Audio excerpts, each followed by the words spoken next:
Carver Historical Commission is pleased to present another interview with a senior citizen who has contributed many years of service to his town.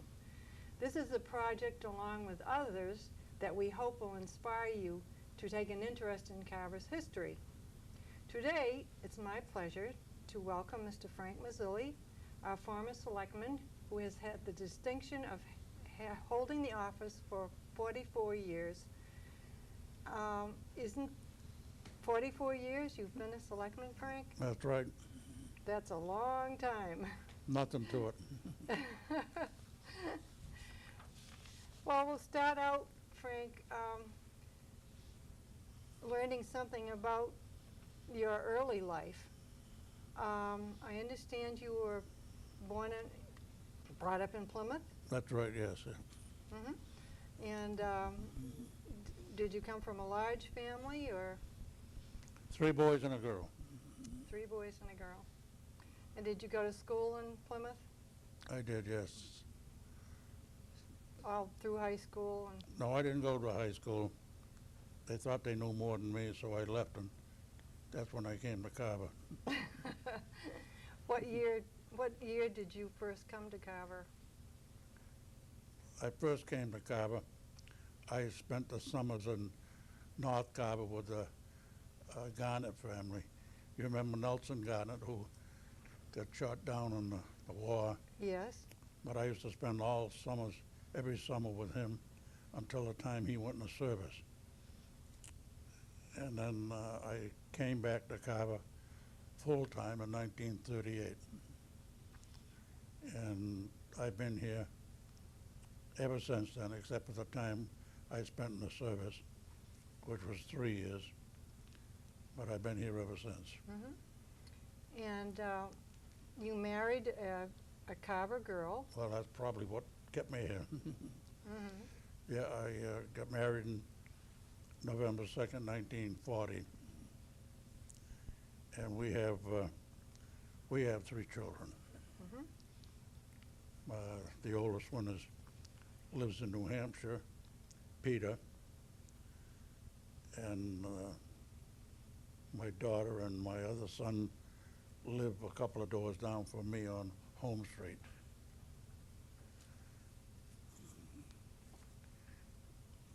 Now you come from, that area is an historic area.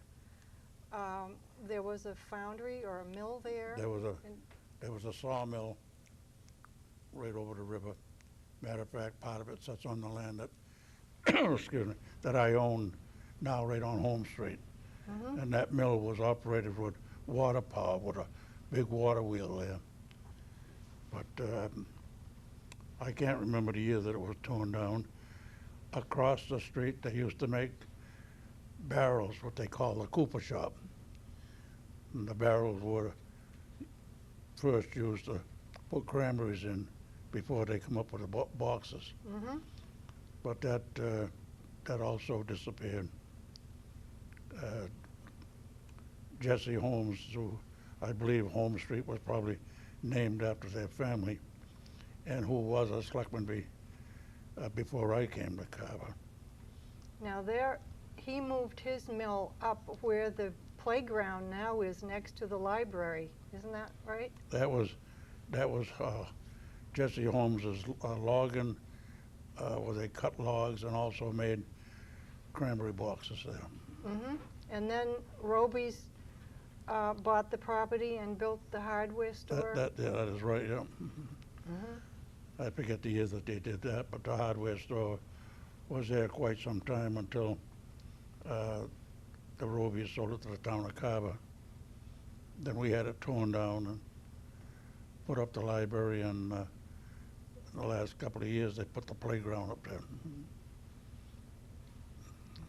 Now, going back to the Second World War, you were a veteran of the Second World War, and you were in the Marines, were you? Was there any other branch? Yeah, I served 3 years in the Marine Corps, and most of the time over in the South Pacific. And I got discharged January 1946. And here I am.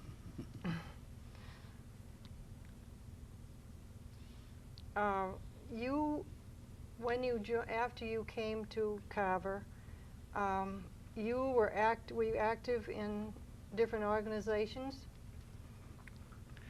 Yes, I was one of the founders of the Carver Sportsman Club. And, well, took part in the Boy Scouts, and we used to meet over there. Then, of course, when I got to be selectman, I served on a lot of different committees, such as Plymouth County Advisory Board to the county commissioners.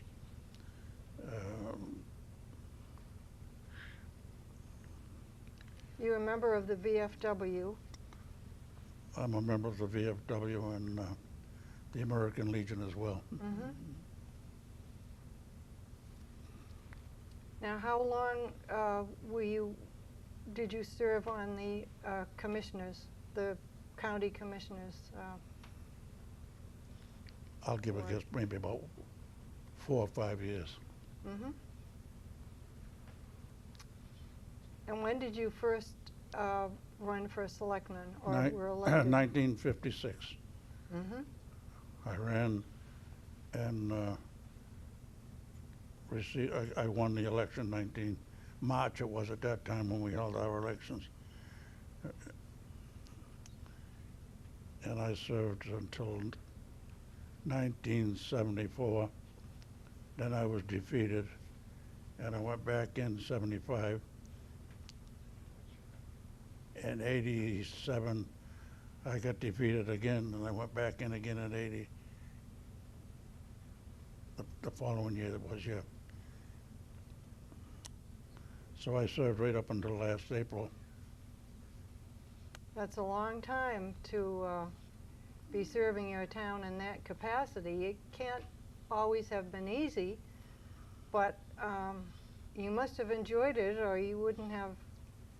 Something new happened every day, and if it didn't happen, you made sure that something did happen. And I specialized in that type of thing. No, I enjoyed it, and I miss it because there's so much you can do.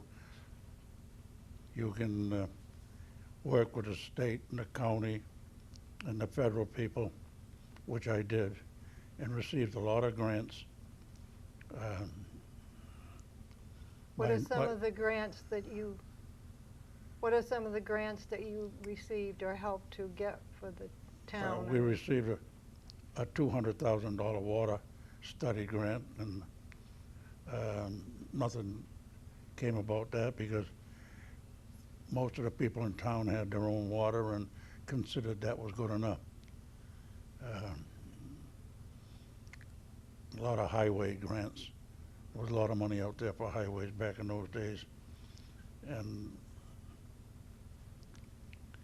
if you're there and let people know you're there and you need something for your town, you'd end up you'd get something anyway, which we got a lot of it. Now the avenue, Savory Avenue.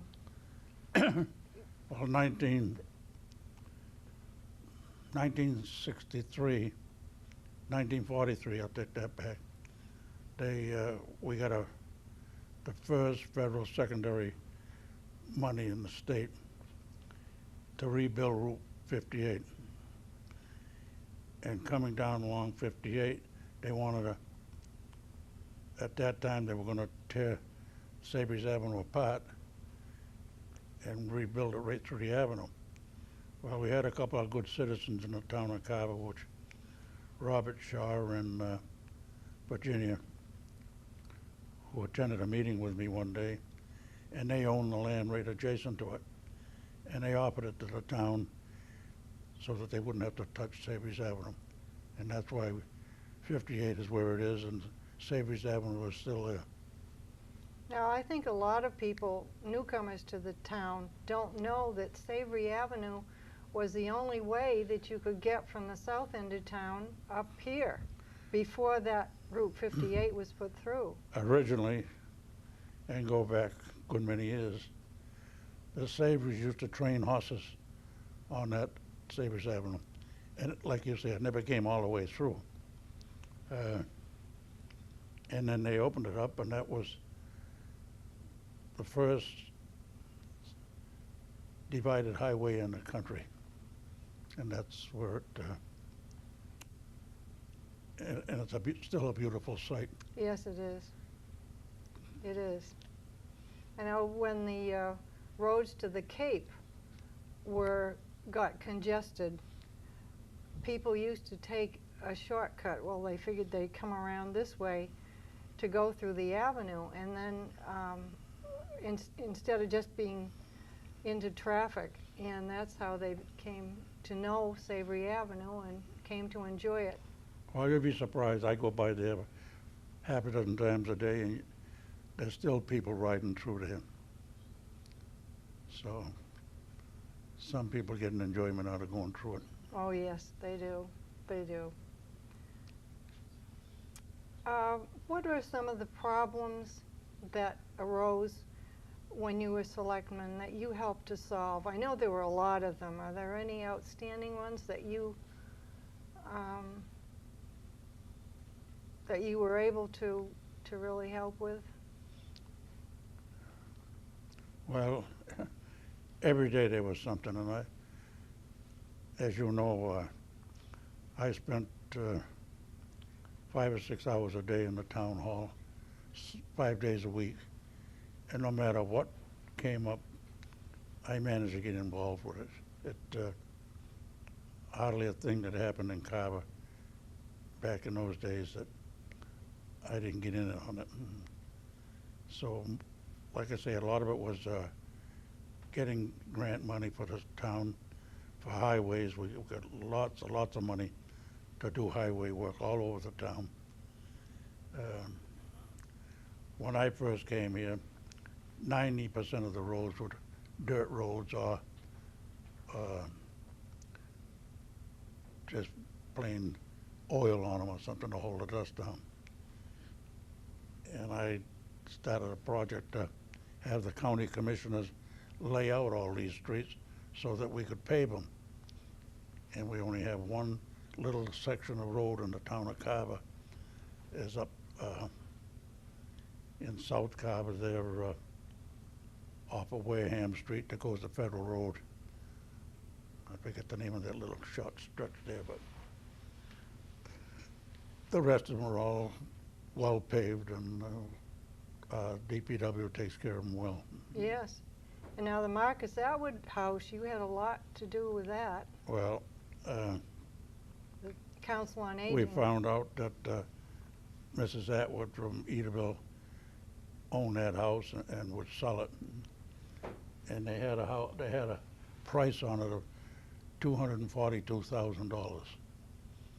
And I got involved in it and spoke to Mrs. Atwood a number of times. And I spoke to her brother, who was Roy Eldridge, down in Wareham, and I convinced him to let us have it for much less money. Ended up getting it for $42,000. So then went out and got 3 or 4 grants to restore it and put it where it is today. Made the beach and the tennis court, and, all on grant money. There was a lot of money out there back in those days. But it served well for the Council on the Aging. The seniors were in there every single day in the week, enjoying themselves, having meals. I consider that one of the better things that I did. Yes, it certainly I is. hoped aided in doing it. You know, you can't do anything all by yourself, but I took part in it anyway, and it worked out all right. Yes. We're going to take a short break now.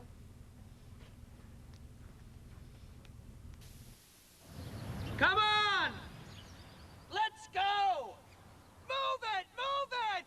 Get those legs moving! Come on, we got a record to keep here! Yeah, that's it. That's it. Yes! All right, good job. Walk it off. Walk it off. Your local library has all the information you need, and some you don't.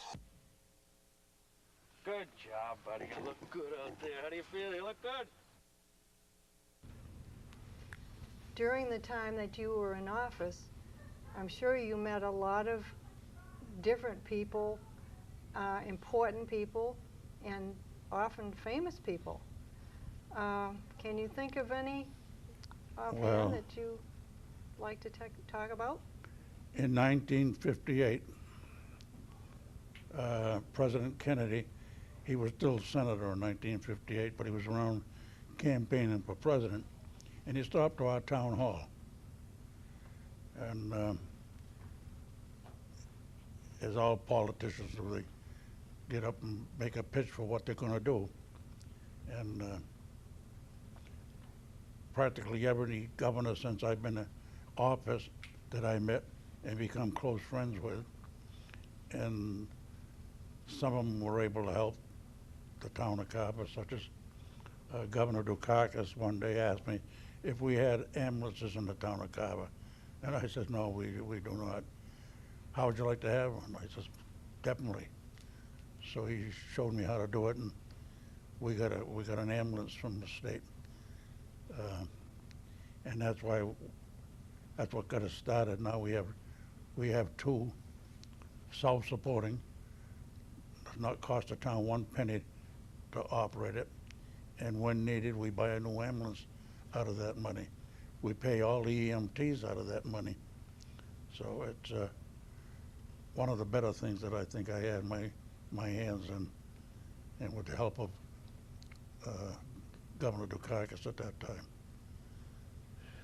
It certainly is. It's benefited a great many people, including Oh. myself and my family. I've used it a few times myself, just to make sure it ran.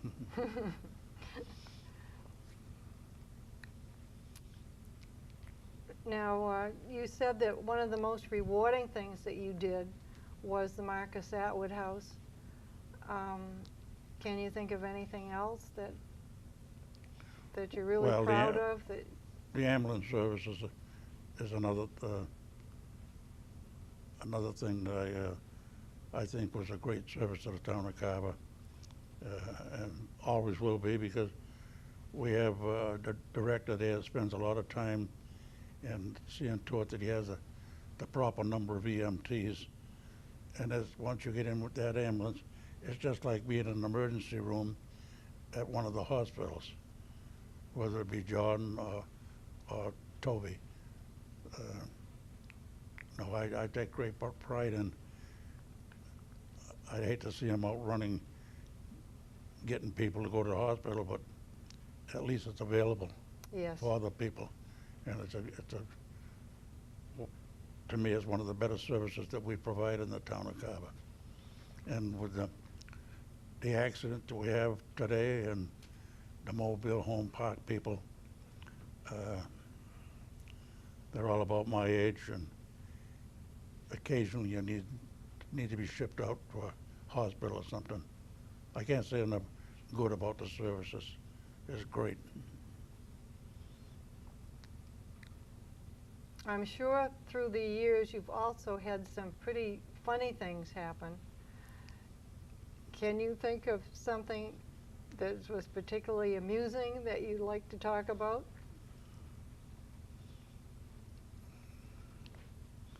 Well, I ain't consider too much what we've done as being funny. Serving with a former selectman, and that was many years ago, Oni Erickson. I mean, we had some real experiences together, and I'll have to give him credit for 90% of what I learned about being a selectman and representing the town. He was an attorney, and he taught me a lot about law and what you could do and what you couldn't do, and I've never forgot that. And like I say, working with the county commissioners and the representatives in the Senate, I still do that, even though I'm out of office. I call them occasionally and say, the town needs a little help here, a little money here.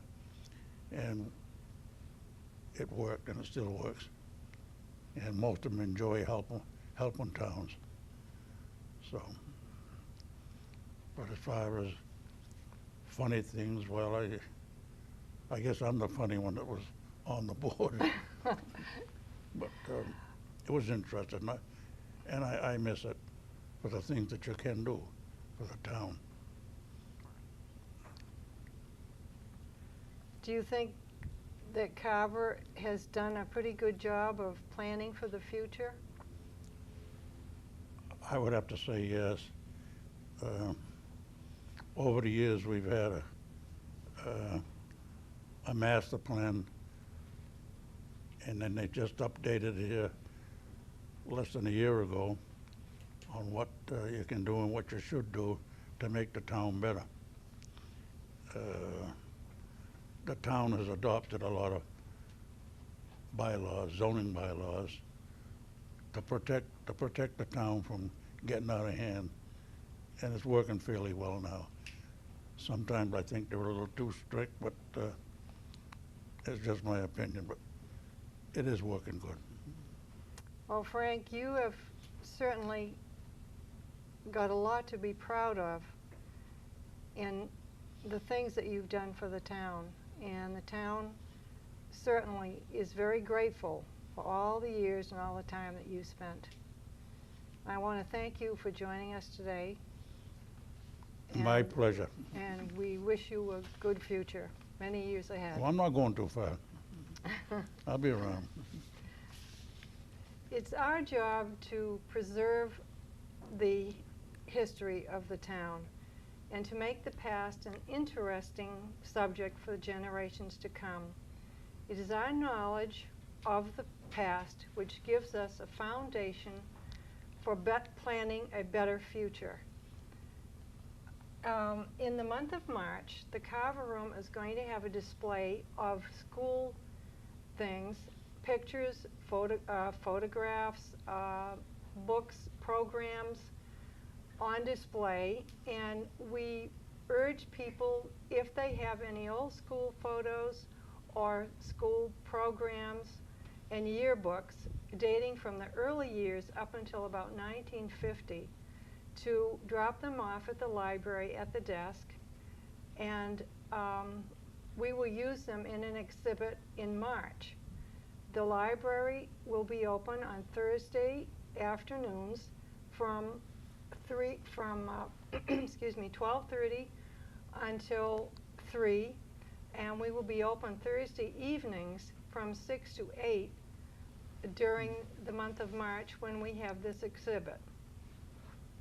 So we urge you to look through your old records and things and your desks and whatnot and your attics and bring them down to the library and join us when we have our exhibit.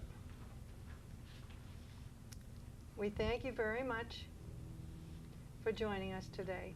One little thing I forgot to mention, but Oh. I'm happy that I was involved in that on Route 44.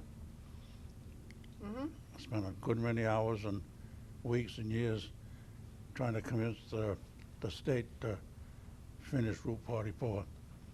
And in the late 40s, I believe, a selectman from Middleborough and I pushed hard to get that section from 105 to Route 58 completed. Well, that's very important because now I guess it's finally going to be completed in a couple of years, they say. They claim we just got another $70 million amount of money to finish from Plymouth to Route 58. That the job is held up a little bit right now, but it's moving along pretty good. There are going to be 4 or 5 bridges. I think we're going to see it. The governor says we had a groundbreaking ceremony down off of Cherry Street less than a year ago, and Governor Salucci came down, and he read in the paper where I said, when I was real young, I saw these surveyors out there surveying, and I asked my father what they were doing. He says, they're going to build a highway from here to Carver. That was 1924. 1924, that's a long time in the works, isn't it? Well, it's finally going. I told the governor, I knew most all the governors last 25 years, and they all said, we got the money, but they spent it somewhere else. And clowning around with the governor, I pointed at him and I says, now don't you blow it. And when I did that, they took my picture, but he said, no, it'll be done 2003. Well, they may be close. They're working on it. So I think that's an achievement, not only for me, but fellas like Paul Anderson, who's no longer with us, took part in and worked hard to get it started. So I want to try to be around when he finishes it.